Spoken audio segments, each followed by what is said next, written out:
learners, welcome to my classroom.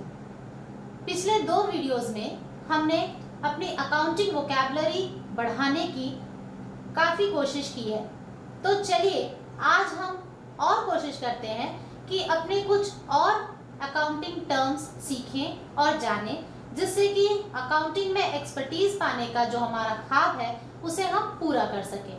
तो चलिए जल्दी से शुरू करते हैं कुछ और नए अकाउंटिंग टर्म्स सीखने की अपनी कोशिश। सबसे पहले हम बात करते हैं कॉस्ट की। कॉस्ट क्या है?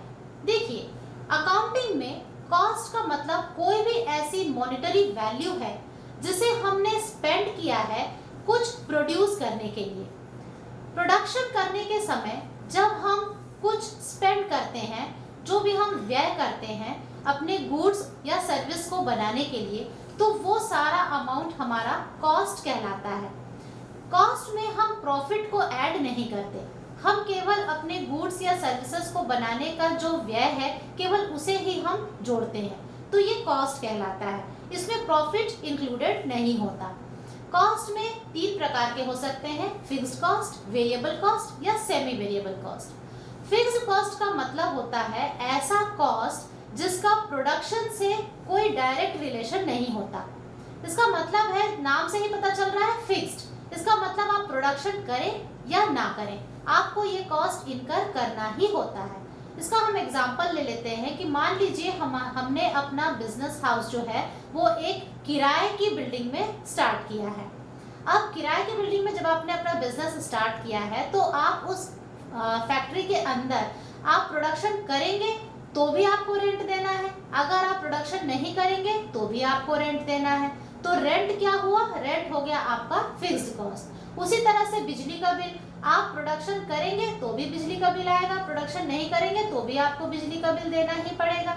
आपके मैनेजर्स की सैलरी, आप प्रोडक्शन करेंगे तो भी आपको मैनेजर की सैलरी देना है, प्रोडक्शन किसी कारण से नहीं हुआ या कम हुआ तो भी आपको मैनेजर को सैलरी देनी है। तो इस तरह से फिक्स्ड कॉस्ट का मतलब होता है ऐसे खर्च जो आपके प्रोडक्शन से डायरेक्टली रिलेटेड नहीं है। वहीं वेरिएबल कॉस्ट का मतलब होता है ऐसे कॉस्ट जो आपके प्रोडक्शन से डायरेक्टली रिलेटेड होते हैं, जैसे रॉ मटेरियल का खर्च। रॉ मटेरियल, अगर आप प्रोडक्शन करेंगे तो आपको रॉ मटेरियल खरीदना है, अगर आप प्रोडक्शन नहीं करेंगे तो आपको रॉ मटेरियल नहीं खरीदना है। ज्यादा करेंगे ज्यादा रॉ मटेरियल का खर्च आएगा, कम करेंगे कम रॉ मटेरियल का खर्च आएगा। तो यहाँ पर देखिए ये वेरिएबल कॉस्ट है। तो रॉ मटेरियल का खर्च जो है वो आपका वेरिएबल कॉस्ट है, क्योंकि ये प्रोडक्शन से डायरेक्टली रिलेटेड है। सेमी वेरिएबल कॉस्ट का मतलब होता है कि ऐसे खर्च जो थोड़े फिक्स हैं और थोड़े वेरिएबल हैं। इसका मतलब हो रहा है कि आपका कुछ कॉस्ट का कुछ पार्ट जो है वो आपका प्रोडक्शन से रिलेटेड है, लेकिन कुछ खर्च जो है वो आपके प्रोडक्शन से रिलेटेड नहीं है। तो इस तरह के एक्सपेंसेस को हम सेमी वेरिएबल कॉस्ट कहते हैं। इसका भी हम एक सिंपल सा एग्जांपल ले सकते हैं, जैसे कि आपकी लाइटिंग का खर्चा। लाइटिंग में हम ये सोच सकते हैं कि अगर हम लाइटिंग या इलेक्ट्रिसिटी, इसको देखिए कि अगर आपका प्रोडक्शन होगा तो आपका जितना लाइटिंग का खर्च आएगा, और अगर प्रोडक्शन नहीं होगा तो भी एक बेसिक आपका कुछ तो फिक्स रहेगा ही, क्योंकि आपके वर्कर्स आ रहे हैं, आपके ऑफिस स्टाफ आ रहे हैं, ऑफिस में बैठ रहे हैं, तो कुछ खर्च तो आपका इलेक्ट्रिसिटी पर हो ही रहा है। लेकिन ज्यादा होगा अगर आप प्रोडक्शन करेंगे, और अगर प्रोडक्शन नहीं करेंगे तो थोड़ा कम होगा, बट जीरो नहीं हो जाएगा। अगर प्रोडक्शन जीरो है तो आपका इलेक्ट्रिसिटी का बिल जीरो आएगा, ऐसा नहीं है। So this is a semi variable cost. जबकि वेरिएबल कॉस्ट में अगर प्रोडक्शन जीरो होगा तो वेरिएबल कॉस्ट भी आपका जीरो हो जाएगा। तो ये 3 तरह के कॉस्ट हो सकते हैं, फिक्स्ड कॉस्ट, वेरिएबल कॉस्ट या सेमी वेरिएबल कॉस्ट। फिर बात आती है cost of goods sold. Cost of goods sold का मतलब होता है आप जो सामान, जो आप गुड बेच रहे हैं उसका कॉस्ट क्या है। तो इसमें हमको केवल डायरेक्ट कॉस्ट को ही कंसीडर करना है। डायरेक्ट कॉस्ट का मतलब कि आपके प्रोडक्शन करने में जो व्यय डायरेक्टली आपके प्रोडक्शन से रिलेटेड है, जैसे रॉ मटेरियल का खर्चा या आपके डायरेक्ट लेबर का मतलब होता है कि आप जब प्रोडक्शन करते हैं तो जिन वर्कर्स को आपने एम्प्लॉय किया है प्रोडक्शन के लिए, अगर प्रोडक्शन नहीं होगा तो आपको उन वर्कर्स की ज़रूरत नहीं है। तो इन वर्कर्स को जो आपने पेमेंट की है वो डायरेक्ट लेबर कॉस्ट कहलाता है। डायरेक्ट एक्सपेंसेस का मतलब ये होता है कि आपके प्रोडक्शन को करने के लिए आपने जो एक्सपेंसेस किया है, अगर प्रोडक्शन नहीं होगा तो एक्सपेंस नहीं होगा।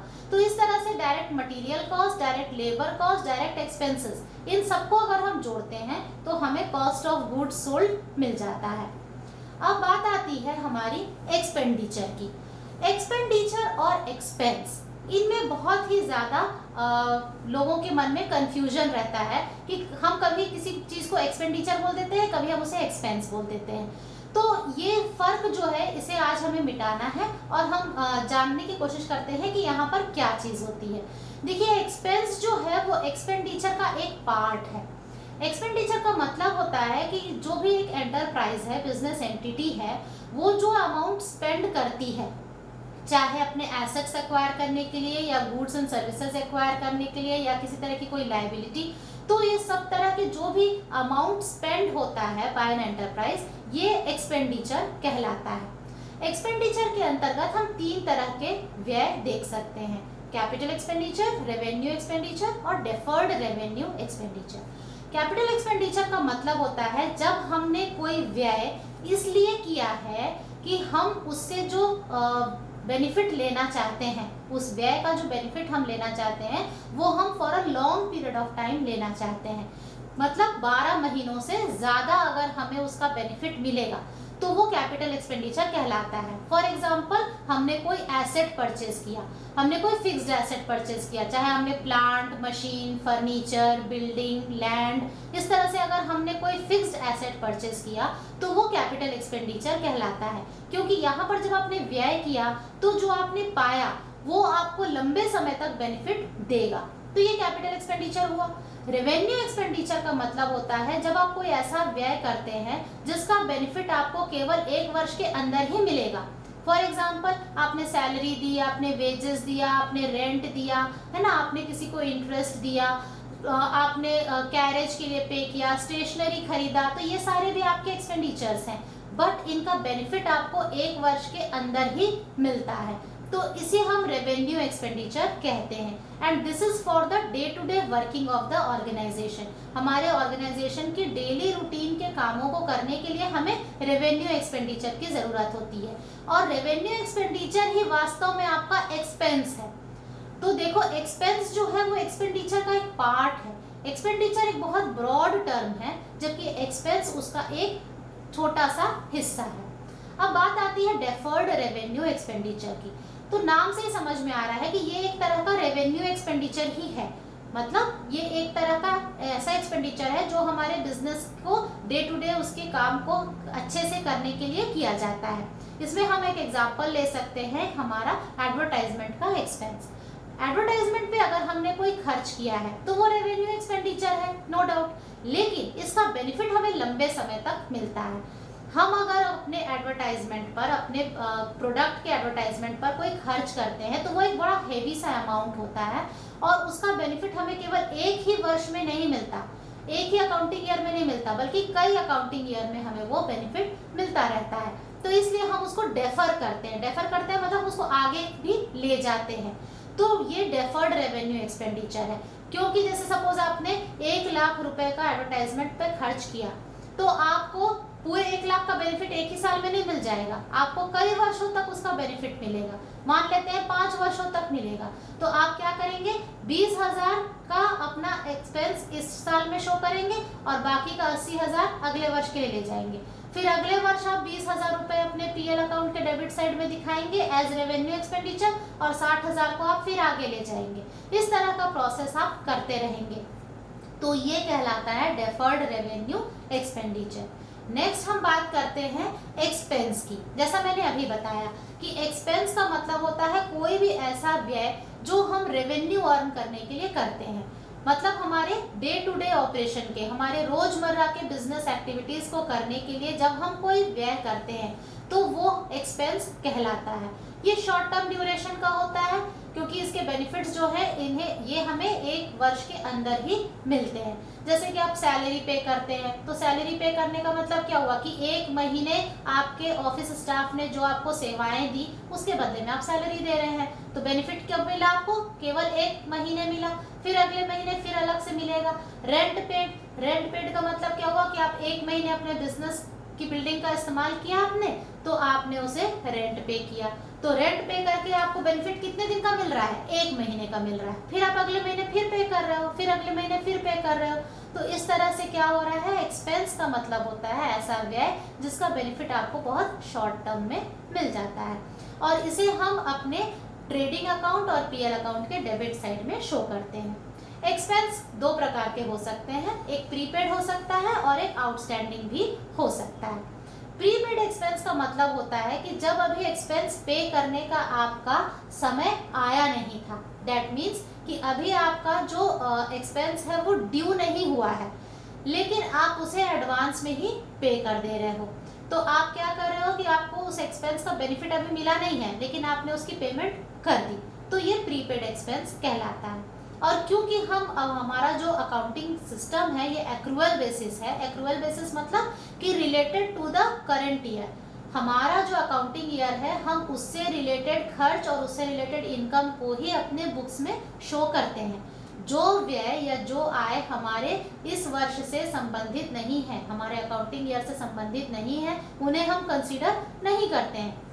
तो प्रीपेड एक्सपेंस क्या हुआ? ऐसा एक्सपेंस जो आपको अभी नहीं करना था, क्योंकि उसका बेनिफिट आपको अभी नहीं मिल रहा है, लेकिन फिर भी आपने कर दिया, तो इसलिए आप इसको अपने बुक्स ऑफ अकाउंट में कैसे शो करेंगे? आप इसको एसेट की तरह शो करेंगे, क्योंकि अब आपको आगे जाके नहीं करना है, ये अब आपकी एक अधिक आपने पे कर लिया, अब आगे आपको इसको पे नहीं करना है।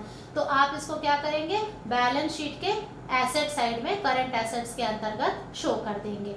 और आपने प्रॉफिट एंड लॉस अकाउंट में आपको क्या करना होगा? इसको जो भी एक्सपेंस था, जैसे मान लीजिए कि मैंने एडवांस सैलरी दे दी है, तो सैलरी से मुझे क्या करना होगा? इसे घटा देना होगा। क्यों? क्योंकि हम इस अकाउंटिंग ईयर में उसे एक्सपेंस नहीं मान रहे हैं।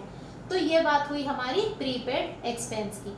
अब बात होती है आउटस्टैंडिंग एक्सपेंस की। आउटस्टैंडिंग एक्सपेंस का मतलब होता है कोई ऐसा व्यय जो आपको करना था लेकिन आपने नहीं किया।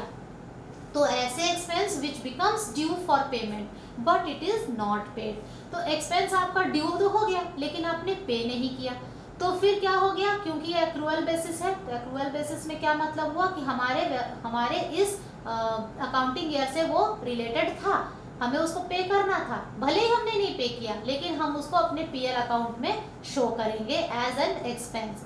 और क्योंकि हमने पे नहीं किया है इसलिए हमारी लायबिलिटी बन गई, तो हम इसको बैलेंस शीट के लायबिलिटी साइड में करंट लायबिलिटी के अंतर्गत शो कर देंगे।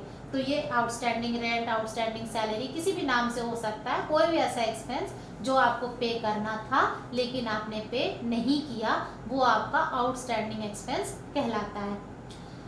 अब बात होती है प्रिलिमिनरी एक्सपेंसेस की। अभी कुछ देर पहले ही मैंने आपको डेफर्ड रेवेन्यू एक्सपेंडिचर के बारे में बताया। तो डेफर्ड रेवेन्यू एक्सपेंडिचर का मतलब मैंने आपको ये बताया था कि कोई ऐसा व्यय जो हमें बेनिफिट देता है for a long period of time, उसे हम डेफर्ड रेवेन्यू एक्सपेंडिचर कहते हैं। उसका एक एग्जाम्पल बहुत अच्छा प्रिलिमिनरी एक्सपेंसेस भी है।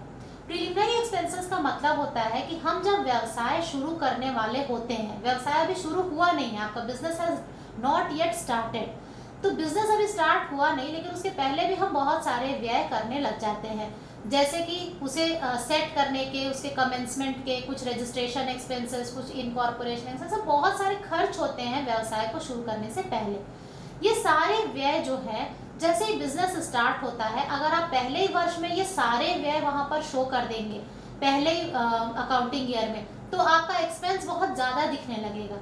लेकिन ये सोचो कि आपने बिजनेस स्टार्ट करने के लिए जो खर्च किए, तो वो सारे खर्च का बेनिफिट क्या केवल पहले ही अकाउंटिंग ईयर में आपको मिल गया?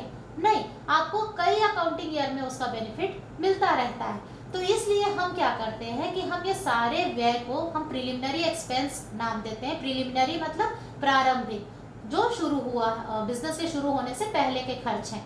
इन सारे खर्चों को हम क्या करते हैं कि इन्हें 5 अकाउंटिंग ईयर में डिवाइड कर लेते हैं।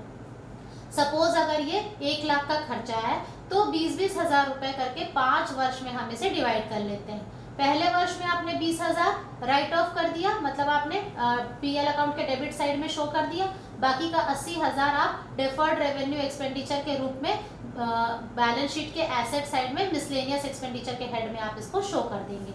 अगले वर्ष फिर 20,000 आप पीएल में दिखाएंगे डेबिट साइड में, और बाकी का 60,000 आप फिर से बैलेंस शीट में ले जाएंगे। उसके बाद फिर अगले साल आप 20,000 दिखाएंगे पीएल के डेबिट में, और फिर आप 40,000 रुपए बैलेंस शीट में शो करेंगे। तो इस प्रकार से करते करते 5 वर्षों में आप उस प्रिलिमिनरी एक्सपेंस के अमाउंट को डिस्ट्रीब्यूट कर देंगे। तो किसी एक वर्ष पर आपका बहुत ज़्यादा व्यय शो भी नहीं होगा और आपका अकाउंटिंग भी बहुत सही ढंग से हो पाएगी। So this is preliminary expense. अब नेक्स्ट बात आती है हमारी डायरेक्ट और इनडायरेक्ट एक्सपेंसेस की। तो डायरेक्ट एक्सपेंसेस से आप ये समझिए कि आपके गुड्स को बनाने में जो खर्च आता है ना, वो कहलाता है डायरेक्ट एक्सपेंसेस। जैसे रॉ मटेरियल का खर्चा, फैक्ट्री एक्सपेंसेस का, फैक्ट्री वर्कर्स के जो वर्कर्स हैं उनके वेजेस को जो हम पे करते हैं। तो जो खर्च आपके गुड्स के प्रोडक्शन से डायरेक्टली रिलेटेड है वो डायरेक्ट एक्सपेंसेस कहलाते हैं। और इनडायरेक्ट एक्सपेंसेस वो होते हैं जो प्रोडक्शन से रिलेटेड तो नहीं होते, लेकिन जो आपकी बिजनेस रेगुलर बिजनेस एक्टिविटी को कैरी ऑन करने में आपकी मदद करते हैं। जैसे सैलरी है, रेंट है, स्टेशनरी है, तो ये सारे हमारे कहलाते हैं इनडायरेक्ट एक्सपेंस। डायरेक्ट और इनडायरेक्ट किस सेंस में? डायरेक्ट और इनडायरेक्ट प्रोडक्शन के सेंस में। प्रोडक्शन से जो डायरेक्टली रिलेटेड है वो डायरेक्ट एक्सपेंस, और जो प्रोडक्शन से डायरेक्टली रिलेटेड नहीं है लेकिन बिजनेस को चलाने के लिए आवश्यक है वो इनडायरेक्ट एक्सपेंसेस कहलाते हैं। हम बात करते हैं इनकम की। तो इनकम का मतलब होता है कि हमने जहाँ से भी जो भी हमारी आगम हुई है, जो भी हमारे रेवेन्यूज हुए हैं, जो भी हमारी अर्निंग्स हुई हैं, उनसे हम अगर अपने एक्सपेंसेस को माइनस करते हैं तो जो बचता है वो हमारा इनकम कहलाता है। तो किसी भी एक पर्टिकुलर अकाउंटिंग ईयर में अगर हम अपनी रेवेन्यूज से अपने एक्सपेंसेस को माइनस करेंगे तो नेट रिजल्ट जो आएगा वो हमारा इनकम होगा। अब वहीं पर हम बात करते हैं रेवेन्यू की, कि रेवेन्यू क्या है। तो रेवेन्यू का मतलब होता है कि हम अपने बिजनेस की जो ऑपरेटिंग एक्टिविटीज हैं, मतलब बिजनेस जिस पर्पस के लिए आपने एस्टैब्लिश किया था उस पर्पस को जब आप अचीव करते हैं तब तो जब आप जो अर्निंग्स होती हैं, जो इनकम आती है वो आपका रेवेन्यू कहलाता है। तो यहाँ पर ये समझिए कि जैसे मान लीजिए कि हमने हमारी एक फाइनेंसिंग कंपनी है, तो डिविडेंड या इंटरेस्ट जो हमें मिलता है वो हमारा रेवेन्यू हो गया। अगर हमने कोई ट्रेडिंग कंपनी खोली है, जैसे कि अगर हमने कोई सामान बेचने के लिए खोला है, तो वो सामान को बेचने से जो हमें रेवेन्यू आती है वो हमारा सेल्स से जो हमें प्रोसीड्स मिलती है वो हमारा रेवेन्यू बन जाएगा। तो जिस भी पर्पस के लिए बिजनेस बनाया गया है उसमें जब हम सेल करते हैं, उसमें जब हम सर्विसेज देते हैं, तो जो हमें आय होती है उसको, जो अर्निंग्स होती हैं उन्हें हम रेवेन्यू कहते हैं। अब अगर हम बात करें एक्रूड इनकम की, तो एक्रूड इनकम का मतलब होता है कि ऐसी इनकम जो आपको अर्न तो हो गई है लेकिन जिसे आपने रिसीव नहीं किया है। तो जब ये आपकी अर्न हो गई है लेकिन आपने रिसीव नहीं किया है, मतलब ड्यू हो गई, आपको मिलनी थी लेकिन मिली नहीं, तो फिर वही बात हुई कि हम जब एक्रूअल बेसिस ऑफ अकाउंटिंग में हमें मिलनी तो थी, भले ही नहीं मिली, तो हम उसे क्या करेंगे, प्रॉफिट एंड लॉस अकाउंट के क्रेडिट साइड में शो कर देंगे। और क्योंकि ये हमें नहीं मिली है, भविष्य में मिलेगी, इसलिए हम इसे एसेट के रूप में बैलेंस शीट के साइड में दिखाएंगे, करंट एसेट्स के हेड में। तो एक्रूड इनकम का मतलब होता है ऐसी इनकम जो आपको अकाउंटिंग ईयर के अंतर्गत मिलनी तो थी लेकिन मिली नहीं, तो ये कहलाएगी आपकी एक्रूड इनकम। वहीं पर आपकी बात आती है प्रीपेड इनकम की। तो प्रीपेड इनकम का मतलब होता है ऐसी इनकम जो आपको करंट अकाउंटिंग ईयर में ड्यू नहीं हुई थी, मिलनी नहीं चाहिए थी, इस अकाउंटिंग ईयर में रिलेटेड नहीं थी वो यहाँ से, लेकिन फिर भी वो आपको मिल गई है, तो हम इसको एडवांस इनकम भी कह सकते हैं। अब क्योंकि ये एडवांस इनकम है, दैट मीन्स हमारे करंट अकाउंटिंग ईयर से रिलेटेड नहीं है, तो हम क्या करेंगे, इसको अपने प्रॉफिट एंड लॉस अकाउंट के क्रेडिट साइड में जो इनकम है उससे माइनस करके शो करेंगे, क्योंकि हमको इसको नहीं लेना है, इस अकाउंटिंग ईयर में कंसीडर नहीं करना है। और क्योंकि ये हमें पहले ही मिल गई है, तो मतलब क्या हुआ कि हमने इसके अगेंस्ट में सेवा भी दी नहीं लेकिन इनकम हमें मिल गई है, तो सेवा अब आपको देना बाकी है, आपकी लायबिलिटी हो गई, इसलिए ये बैलेंस शीट के लायबिलिटी साइड में करंट लायबिलिटी के अंतर्गत आ जाएगी। बात करते हैं गेन्स की। गेन्स का मतलब होता है कि अगर आपको अपने रेगुलर बिजनेस एक्टिविटी से हटके किसी तरह की कोई लाभ हो जाता है, कोई प्रॉफिट हो जाता है जो कि आपके व्यवसाय से संबंधित नहीं था, नॉन रेकरिंग है मतलब ये हमेशा होने वाली चीज नहीं है, नॉन ऑपरेशनल है मतलब आपके संचालन से भी संबंधित नहीं है, और इरेगुलर एक्टिविटी है। तो इस तरह का कोई अगर आपको गेन होता है जो आपके व्यवसाय से संबंधित नहीं है, जो हमेशा होने वाली चीज भी नहीं है और कभी कभार हो जाती है ऐसी चीज है, तो ये गेन कहलाती है। इसके वजह से हमारे जो ओनर की इक्विटी है वो बढ़ती है। इसको हम एग्जाम्पल से समझते हैं कि जैसे फिक्स्ड एसेट अगर आपने बेचा, मान लीजिए आपने अपनी कोई मशीन बेच दी, तो जब आपने मशीन बेचा तो मशीन बेचना आपका व्यवसाय नहीं था, मशीन बेचना आपका व्यवसाय नहीं था, मशीन आपका गुड्स नहीं था, तो ये गैर संचालन कार्य है। और इससे आपको अगर कुछ लाभ होता है, मशीन को बेचने से आपको कोई लाभ होता है, तो वो क्या कहलाएगा, वो गेन्स कहलाएगा। ठीक है। फिर बात होती है हानि की। अगर आपकी जो आगम है, आपका जो रेवेन्यू है, वो यदि आपके व्यय से कम हो जाए, इसका मतलब आपका व्यय अधिक है, आपके एक्सपेंसेस ज़्यादा हैं और आपके रेवेन्यूज कम है, तो ऐसी स्थिति में हमें लॉस होता है, बिजनेस एंटरप्राइज को लॉस हो जाता है। लॉस का मतलब होता है कोई भी ऐसा व्यय जिसके अगेंस्ट में बिजनेस एंटरप्राइज को कोई बेनिफिट नहीं मिलता है। जैसे हम एग्जाम्पल से समझ सकते हैं कि अगर हमारे व्यवसाय में गुड्स चोरी हो जाते हैं या फिर हमने कोई फिक्स्ड एसेट बेचा और उसमें हमें लॉस हो गया, तो ये क्या है, ये हमें किसी तरह की बेनिफिट नहीं दे रहा है और ये नॉन रेकरिंग भी होता है।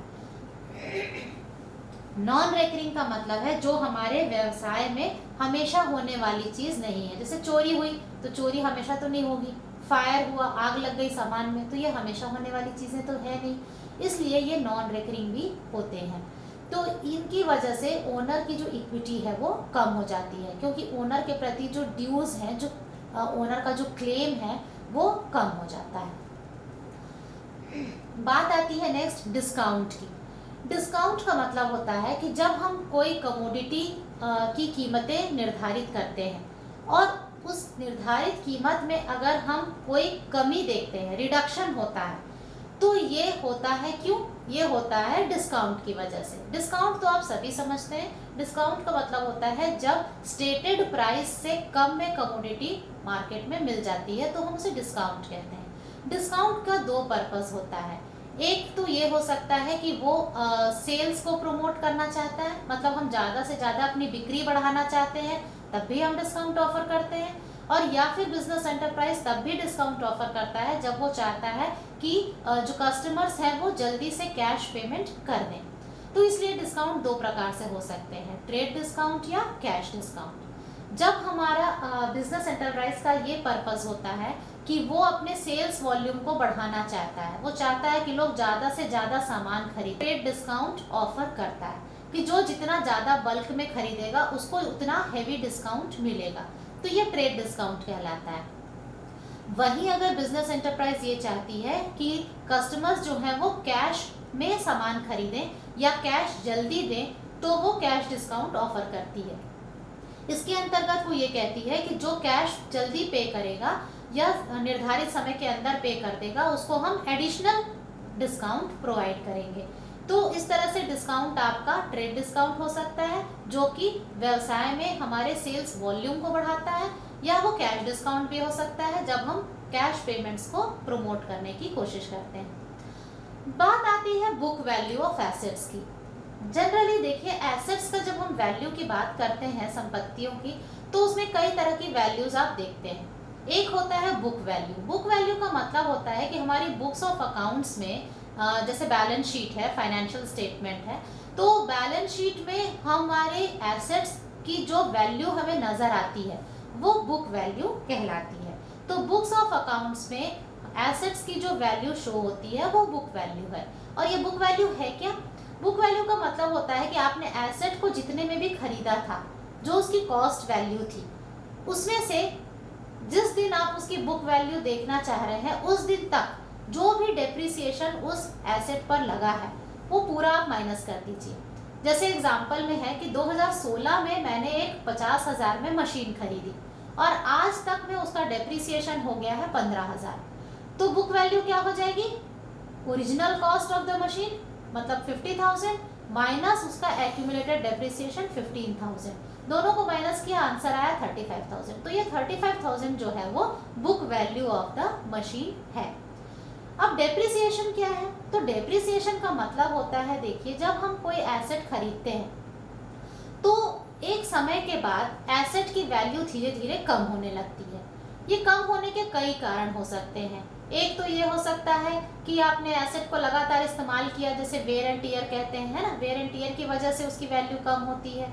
कई बार सिर्फ टाइम पास होते होते ही वैल्यू कम हो जाती है कि समय जैसे जैसे बीतते जा रहा है उसकी वैल्यू कम होती जा रही है। या ऑब्सोलेसेंस मतलब उससे बेहतर सामान मार्केट में आ गया, इम्प्रूव्ड मॉडल आ गया, आपने जो सपोज आपने कोई मशीन खरीदी, उससे बेहतर मशीन मार्केट में आ गई तो आपकी मशीन जो है वो ऑब्सोलीट हो गई। या फिर कोई एक्सीडेंट हो गया जिसकी वजह से एसेट डैमेज हो गया।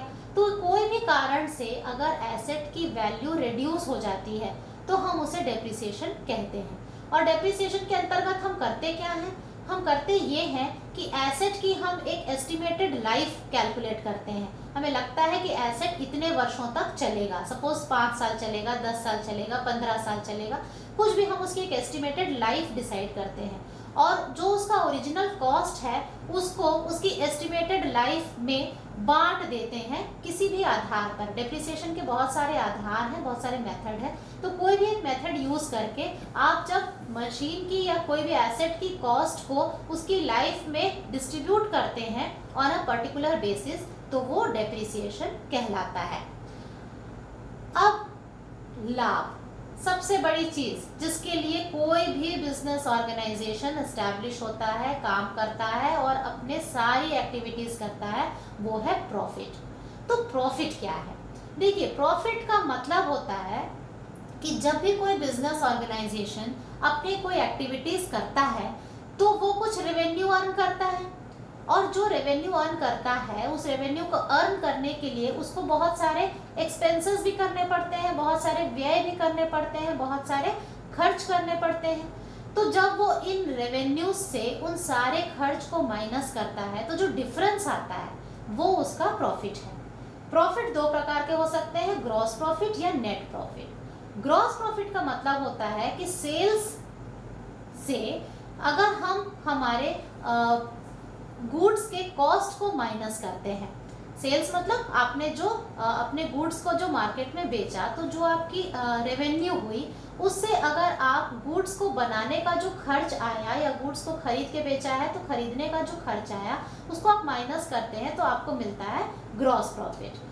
ग्रॉस प्रॉफिट से अगर आप अपने अन्य सारे एक्सपेंसेस, व्यवसाय से रिलेटेड आपके जितने भी एक्सपेंसेस हैं वो सब जब आप ग्रॉस प्रॉफिट से माइनस करते हैं तो आपका निकल कर आता है नेट प्रॉफिट या शुद्ध लाभ। तो इस तरह से आपका प्रॉफिट, ग्रॉस प्रॉफिट कैलकुलेट होता है ट्रेडिंग अकाउंट से और नेट प्रॉफिट कैलकुलेट होता है आपका प्रॉफिट एंड लॉस अकाउंट से। तो इस तरह से आप देख सकते हैं कि हमने बहुत सारे टर्म्स अकाउंटिंग के अपने इन वीडियोस में सीखे और इससे मुझे लगता है कि अगर आप इन टर्म्स को रेगुलर यूज करेंगे, रेगुलर आप इन पर ध्यान देंगे तो आप अकाउंटिंग के एक्सपर्ट बहुत जल्दी बन जाएंगे।